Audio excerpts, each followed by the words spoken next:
Hi, I'm Megan. I'm Colin, and this is Pet Sitter Confessional, an open and honest discussion about life as a pet sitter.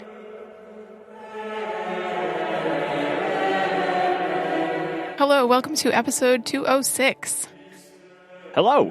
Thank you to our sponsor, Pet Sitters Associates, and our producers over on Patreon. We have been putting out content now for about 2 years with a whole back catalog, 205 episodes of interviews with other pet care providers and topical episodes that Colin and I have done. But if there's something that you're dealing with specifically in your pet business and we haven't already addressed it, let us know. We would love to do a topic on it or bring somebody on to address that issue. We also want to thank our producers for giving us great topic ideas and support each and every month. Yeah, Colin just posted Module 1 to his Podcasting for Pet Sitters course. So if you are one of our Patreon members, be sure to listen to that and be on the lookout for new modules coming up. If you would like to be a Patreon member as well, visit petsitterconfessional.com/support. Today's topic is on how to bootstrap a new business. And I do think that many of these same principles apply to existing businesses. Because when people get started running their businesses, some of the initial questions that we hear a lot about are things like, how much does it cost me to do this? Or do I really have to spend that much money? Bootstrapping is a process through which you use a minimum options or tools at hand to make your business run. Basically, you're using your sweat equity instead of spending money. So we do this at the beginning of a business because most of the time we're not making any money from the business just yet, and we might not be looking for outside help. And so bootstrapping is more of a minimalistic approach to starting a company, which is characterized by extreme sparseness and simplicity. So it usually refers to the starting of a self-sustaining process that is supposed to proceed without external input. And that's not to say that we are choosing inferior processes here or sacrificing quality. What we are doing is deciding what we are willing to spend our money on versus where we need to save money. And we're also deciding what we will do personally, so sweat equity part of this, versus the hiring out, because that will save costs in the beginning. And a really important part of this is that we will be needing to revisit these categories every single year to make sure that we are continuing to spend our money wisely and we're not overspending or possibly underspending for anything that's not actually useful for us or would be more beneficial to us if we did spend the money necessary. At the core of bootstrapping is keeping our costs as low as possible. So since we're focusing on keeping our costs low, we try to avoid taking on any additional debt. Instead, we focus on using the money that the business generates to then go back into funding the business. Again, avoiding this outside help or outside assistance for financial resources. And this typically means that we say no to many things and we save money for larger purchases. So if you know somebody who's starting off wanting to be a dog walker or somebody who's interested or an 18-year-old that just got out of high school that wants to start walking dogs, this would be a great thing for them to do. Yeah, you do not have to go into loads and loads of debt to start a dog walking or pet sitting business. And I'm sure you know that. Yes. But we are very fortunate that it is a service-based industry where we can do that. So when we're thinking about the cost of things, the truth is that in 2021, and given all of the advancements in technology, it really does not cost as much as you would think to start and run a pet care business. Now, we have to be assessing our business expenditures. That's critical to having a good foundation, especially when we're just starting out, but also on an annual basis for well-established businesses. Something that we've seen recently is costs and prices are constantly going up and changing. We've noticed gas prices going up and then down and then back up again. And then food prices were actually up 31% globally in July, which is pretty crazy. I know the past couple times that we've eaten out at restaurants, we've noticed that our bill is a little bit higher, but it's apparently not just the US, it's all over as well. So what we're going to do today is start from what we believe to be the entry for a pet business and possible expenditures, and then look at where we could be spending more money over time as we grow and expand. We are going to be focusing on walks and drop-ins based businesses. So if you're looking to start a boarding facility, that is an entirely different conversation than what we'll be focusing on today. And I guess you could also use a lot of these principles and process if you're going to be going into training services as well.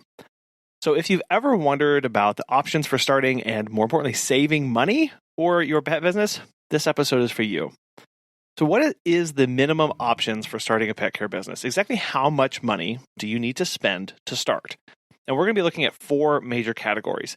We're going to be looking at marketing, supplies and equipment, business fees, and professional expenses. Since you have a pet sitting or dog walking business, I'm sure you already know this, but the money needed to start is insanely minimal. Also, remember that when just starting out, we're going to trade sweat equity for spending money. So we want to do what we can ourselves instead of spending a ton of money that we don't have. And remember, this is just to start off. If you have the money to spend and think it's a good idea, spend it. Otherwise, grow with your business and spend money as you are able to keep improving. So the first one is marketing. When you're just starting out, you don't need to spend money on marketing for ads. Well, that was simple. I mean, social media's reach is totally free, and it's really where the biggest bang will be for your effort. Are you needing a logo? Well, you can 100% do it yourself in Canva, or you can pay someone on Fiverr to do it. So a starting logo on Fiverr is around $40 if you choose to go that route. You can go cheaper than that, or you can obviously go way more expensive than that. But you can use Canva for so much to start with. But if you'd rather not do it yourself and want something more than Fiverr can offer, folks over at Docs Design are really amazing and can do a really inclusive and holistic approach to your logo and brand. Now, you may consider buying a t-shirt and some flyers, though. That could be a very beneficial investment right out the get-go. And even in 2021, we get asked all the time for business cards. Over at Vistaprint, they have a starter pack of 100 of their basic cards for just $17. So let's say we've decided to build our own logo and buy some business cards to put our logo on. So we spent $20. What's next? What's the next thing we need to be looking at? Okay, so it's supplies and equipment. Now, you may be tempted to immediately grab all your own gear, but hold off for a bit because you've got to figure out what you like and dislike about the leads, leashes, and harnesses out there. There are thousands of people that make all types of leads, leash, and harnesses. So ultimately, it's going to be what your preference is. So instead of buying everything, one way is to standardize your gear by requiring all new clients use the same stuff. That way, the expenses are on their end, not yours. And it's just easier because you already know how to use it. And if you want to grow and expand to add staff, they're going to know exactly how to use it as well. Now, you can, quote, make do with what the client provides as the gear for a while as you decide what you want to do. So you don't have to go out and immediately drop hundreds of dollars on the gear that you may potentially end up hating. Unless they use a prong collar and you are specifically against that, or they use a retractable leash and you are specifically against that, or they have some harness that doesn't fit well, or some sort of gear that you are not okay with. Another category under supplies and equipment is talking about software and client communication. So usually for about $35 a month or less as a solo operator, you can get access to a whole software package. And this is something that you don't have to decide on right away. We know many people who operate their entire business on paper calendars and journals and add everything to maybe a Google Calendar on their phone. So one way to start out is to grab a free Google Voice number and run all of your client communications through that and schedule with Google Calendar. Well, and that's also great so you don't have to give your personal cell phone number out to clients. Exactly. When it comes to payment processing, PayPal, Square, others like that all have basic fees that are involved with processing credit cards, but you're never going to get away from that. However, if you want to avoid the fees, you can use cash or check as another option. But having those at least as options for booking and payment allows you to have flexibility and growth options as well, because more and more people are looking to be able to book and pay instantly as opposed to leaving cash around. Now, speaking of phones, we've kind of glossed over 2 very big assumptions actually for when starting out. We've kind of assumed that you have a phone or another way of communicating with your client. And then secondly, that you have transportation, either in your own vehicle or public transportation. So we're not really factoring those costs into starting up because most people have access to both of those. Or if you're in a really densely populated area, walking is just fine too. So what about a website? Do I really need one when just starting out? We see that question an awful lot. So I guess technically no, and you'll find out why in just a little bit. But if you do want one, you can 100% do it yourself. We do. So we go and run all of our websites through Squarespace. It's $12 a month. And you go over and buy a domain with Hover so that you can get the www.bestpetsitterintheworld.com. That domain is going to run you about $14 a year. So you're all in, you're like $160 a year for your website that you are able to keep up and maintain yourself. Now, if you're ready for more and grow from there, or you don't know where to start, get in touch with the people over at Pet Marketing Unleashed or Marketing Solutions, and they can do a lot for you. And speaking of Pet Marketing Unleashed, on August 25th, she is actually launching 3 brand new website templates that she made, customized for pet sitters and dog walkers. It's really cool, actually. If you don't have a website yet, or you don't like yours and you want to revamp it, consider one of her templates. They're awesome. And it's not just the templates. There are courses included to teach you how to properly use the website, how to get the clients that you want to, and use the website to its fullest. And if you want to go and check those out and you decide that you like it, use our code PSC10 for 10% off of that purchase. And again, that's only good August 25th through the 31st. And there'll be a link down in the show notes for you to check out. Something else to consider when bootstrapping your business is a mailing list, an email newsletter. You don't have to pay for one. Nope. MailChimp is totally free for the free tier anyway, for up to your first 2,000 contacts. And there's obviously limits on customization, etc. But for just starting out, it's awesome. And remember, email is still an amazingly powerful way to connect. Open rates aren't exactly what they were 20 years ago, but they're still awesome. So remember when we said that you don't have to have a website earlier? Google My Business is why. It is free to set up, free to maintain, and it is really game-changing. When you're just starting out, get your Google My Business listing set up and dialed in before you go for a website. We've talked to many SEO experts. They're saying that the tides are starting to change where a Google My Business listing that's well done and optimized for the type of services that you offer will be better for you as far as gaining clients than a website. Now, that's not true in every case. So getting that set up is really one of the best things that you can possibly do, especially for trying to gain more clients immediately. And there are a lot of different services that Google My Business can bring in as well. There's messaging options. There's obviously leaving reviews right on there, and you can post pictures to them. It is a whole architecture built for making your business more public. Well, and basically Google does the work for you. So it's free, you sign up, and it will, whenever somebody types in dog sitter near me or dog walker near me, your name will pop up. And if you are very active on there and post pictures and do posts on Google My Business, then they will funnel you to the top. So we've covered marketing, costs, supplies, and equipment. So the next one here are business fees. And really, the one that you have to be most concerned about when starting out is your business license. Which can be hard because based on, your country, but your state, your town, your city, your county, it could be all different. So you have to look at each of those. Yeah, many places don't even require you to have one, but it's good to be on the books that if it is required and make sure that everything is kosher there. So we have to have one, and ours is actually based on the kind of business and the expected revenue. So we pay $25 a year for our business license to operate within the city. So check your Chamber of Commerce to see what they require for you. We have to provide 2 forms to them, basically stating how much we expect to make, and a form declaring the kind of business that we are, being service-based, and so that we won't be having to collect sales tax, so we don't have to be reporting that to them.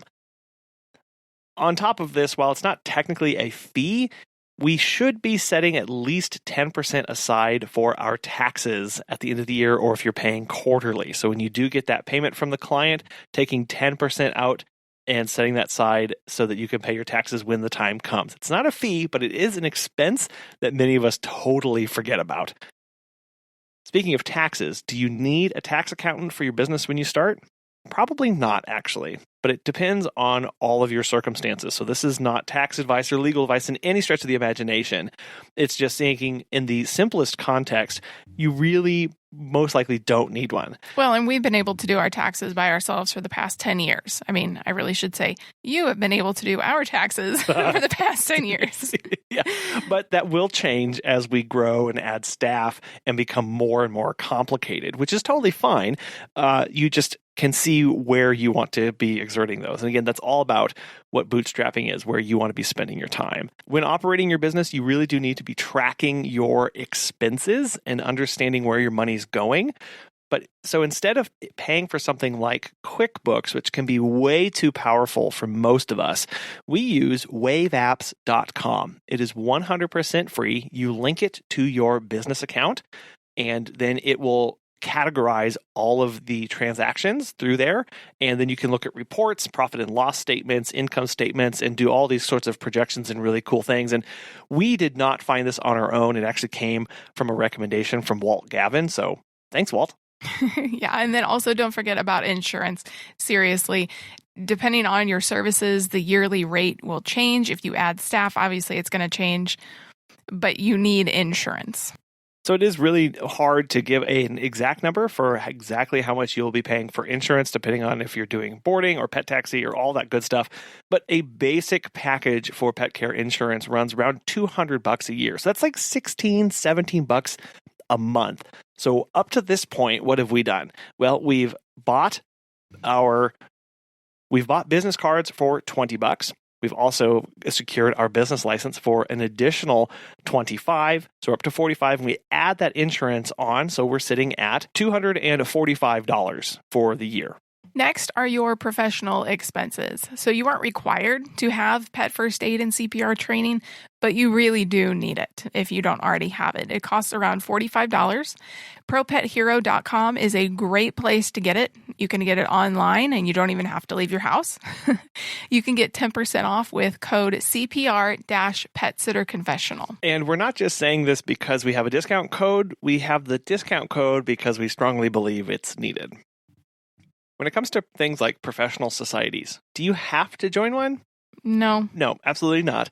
But many do find a lot of benefit in joining a professional society. Yeah, whether it's the Facebook groups that they provide or the webinars or the conferences, a lot of people love them. Yeah, now if you don't have that money yet, again, because we are saving up for these kind of expenses, join all of the free and open Facebook groups that you possibly can, including this one called Sitter Confessionals. Is that right?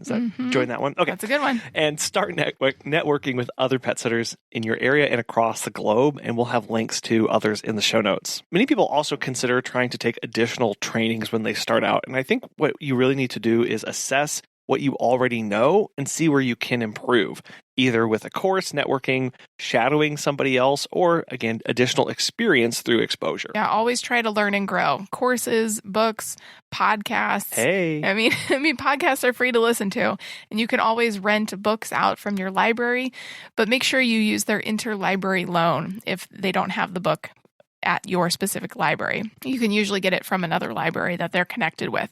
And that way you're not having to spend hundreds of dollars on books that you may never read or want to just have hanging around. Libraries are amazing. So all in for our pet sitting business, we have spent $290, and this is what we have. We have a logo that we've made for ourselves. We have a way to process payment and communicate with our clients through Square and Google Voice. We've also set up a strong social media presence and have Google My Business to start getting in front of our clients. And we started learning more about running a business through library books and podcasts, and then we're covered with our insurance as well. Now, actually, speaking of insurance, as pet care professionals, your clients trust you to care for their furry family members. Pet Sitters Associates is here to help. For over 20 years, Pet Sitters Associates has provided thousands of members with quality pet care insurance. If you work in the pet care industry or want to make your passion for pets into a profession, you can take your career to the next level with flexible coverage options, client connections, and complete freedom in running your business. Learn why Pet Sitters Associates is the perfect fit for you and get a free quote today at petsitllc.com. You can get a discount when joining by clicking Membership, Pet Sitter Confessional, and use the discount code CONFESSIONAL at checkout to get $10 off today.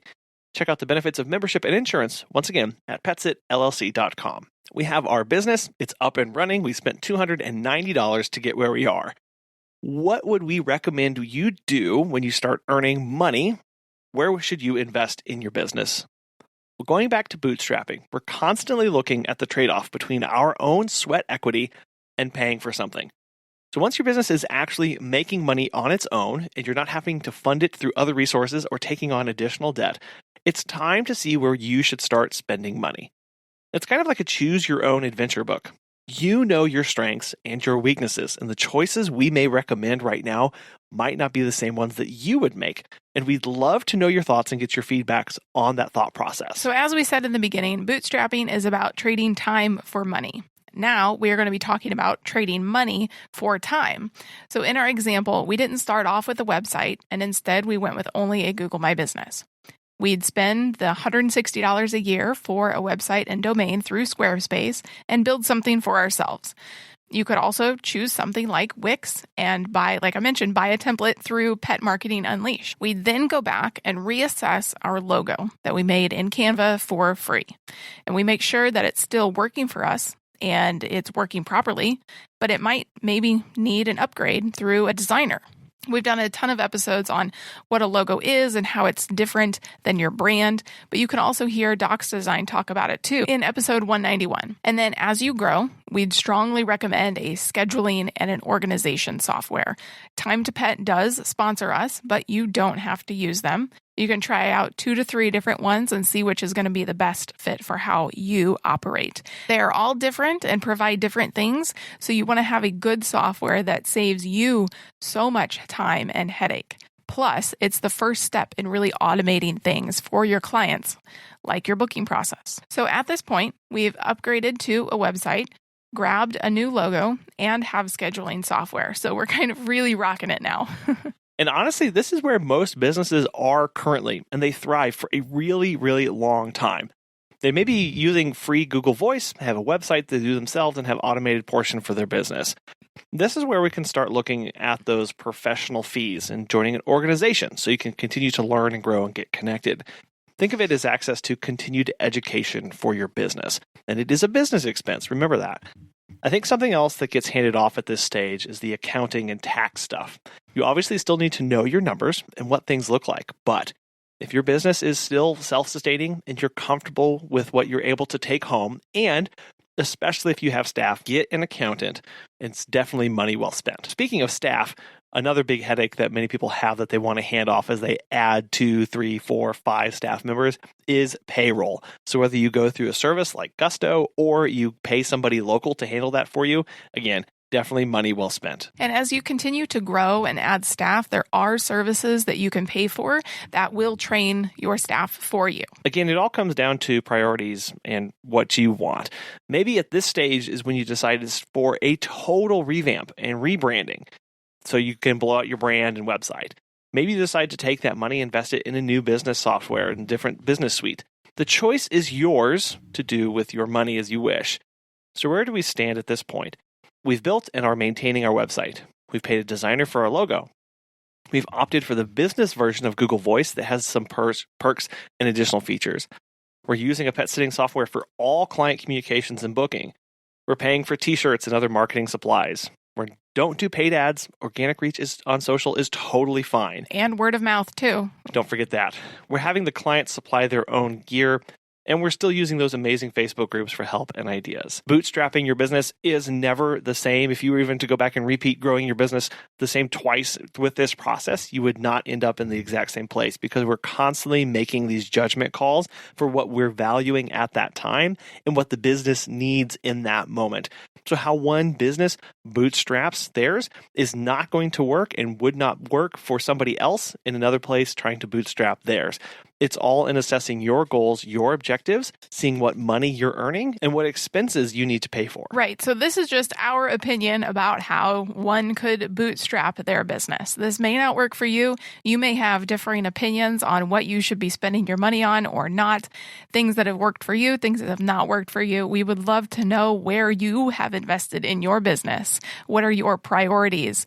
Where have you not decided to invest in your business because you don't think that that is worthwhile for your time or your money?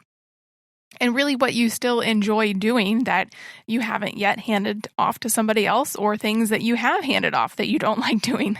We would love to know all of that.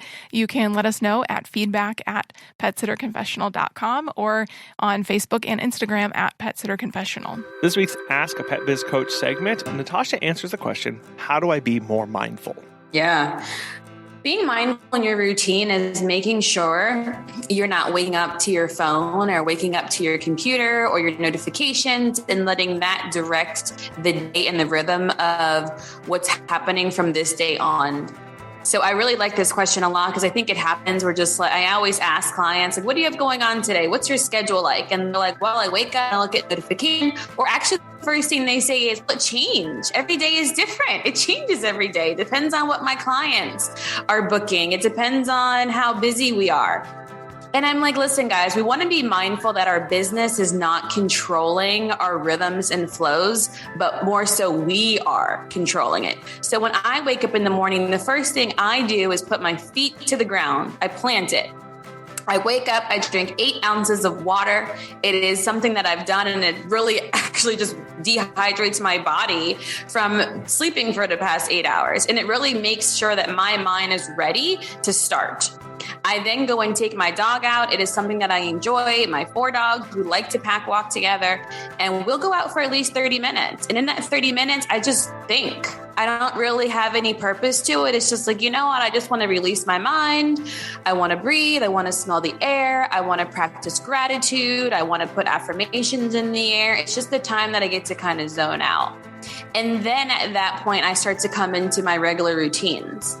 So the way I like to set my schedule is I do certain things on certain days. And so that makes me become mindful that my business and my schedule is not dictating my life, but I am doing the opposite. So on Mondays and Wednesdays are my growth days. Those are the days that I do marketing, sales, research. I really try to think of ways to work on the business in growth, right? And on Tuesday and Thursday is typically the days that I may do research or I may relax. Those are days that I don't have too much going on, but I have set it and designed it that way. So I'm not waking up based on, I have my first client at 11 or my first client at 7, and that's when I'm going to start, and then I'm going to run around, and then I'm going to have this person. So I really try to be mindful of what each day of the week means to me. Friday for me means relaxation and peace just for me time. Weekends mean family time. So I'm really strict on the way that we're structuring our day-to-day routine, because otherwise, if I don't, me not being mindful, I'm going to just be everywhere, nowhere. And that's typically why we have burnout. So I demand my schedule and I stick by it. I also create time blocks. So that's something I'm really mindful about, is making sure I'm not overlapping clients, 15 minutes apart. If I were to coach or if I were to walk a dog, if I chose, I make sure clients are at least 40 to an hour apart, because now if something happens to my staff, if there's a poop accident, a vomit accident, they're not like, oh my God, I only have 10 minutes to get to the next house. I got to rush, right? I'm mindful of how we structure our business. So I'm also not adding additional stress to our team. And I do that for them. Sometimes they give me tips and they're like, hey, well, I actually can get to this house like in 10 minutes. Why do you have me scheduled 30 or 40 minutes? And I say, listen, because you get to breathe, you get to relax. You can actually go grab a coffee. Look, you're an hourly employee. I put that in the schedule for you so you can love your job the way I do. So we just want to be mindful and intentional about what we're doing. Again, from the moment we start our day to the moment we close out our day and our schedules and our business is not dictating how we flow. I love that word that you said is intentional. It's like we are the ones that get to give our time purpose and meaning in our days, so that it doesn't just get away from us and we wake up going, what did I do yesterday? What do I do today? It's sitting down and actually going, no, I love how you kind of like define your days by what this day means. You're giving it a purpose, because otherwise, you're right. If we don't do that, it's not going to mean anything, and we're not going to be getting anything done or advancing the way we want. It is. That's the classic of when that to-do list just gets bigger and bigger and bigger because we start adding more things on, and then we forget that we didn't even check off the first one. So I usually just give myself one little task. Hey, on Monday, I have to get this ordered. I have to do this shipment. It has to get done today. On Wednesday, if it didn't get done on Monday for any weird reason, if I had put myself 3 or 4 tasks, most likely it probably wouldn't get done. So I'm mindful not to overload myself also on this unrealistic to-do list. And then on Wednesday, I said that Tuesday I was not doing that to-do list. It was only going to be on Monday and Wednesday. So on Wednesday, I will pick it back up. So I'm really rigorous when it comes to my routines. It's really helped me keep sanity. And if we're not, everything just starts to go by the wayside. What would I say? It starts to be mumbo jumbo. It all starts to run in one line at some point. Natasha not only runs her own very successful dog walking business, but she is a pet business coach as well. And if you would like to work one-on-one with her, you can do so at her website, startscalesale.com, and use the code PSC20 for 15% off her coaching. We want to thank our sponsors, PetSers Associates, and our wonderful Patreon supporters for making today's show possible. We also want to thank you for listening. We know that this was a very dense episode with a lot in it, so we hope you enjoyed it. Thanks. Bye.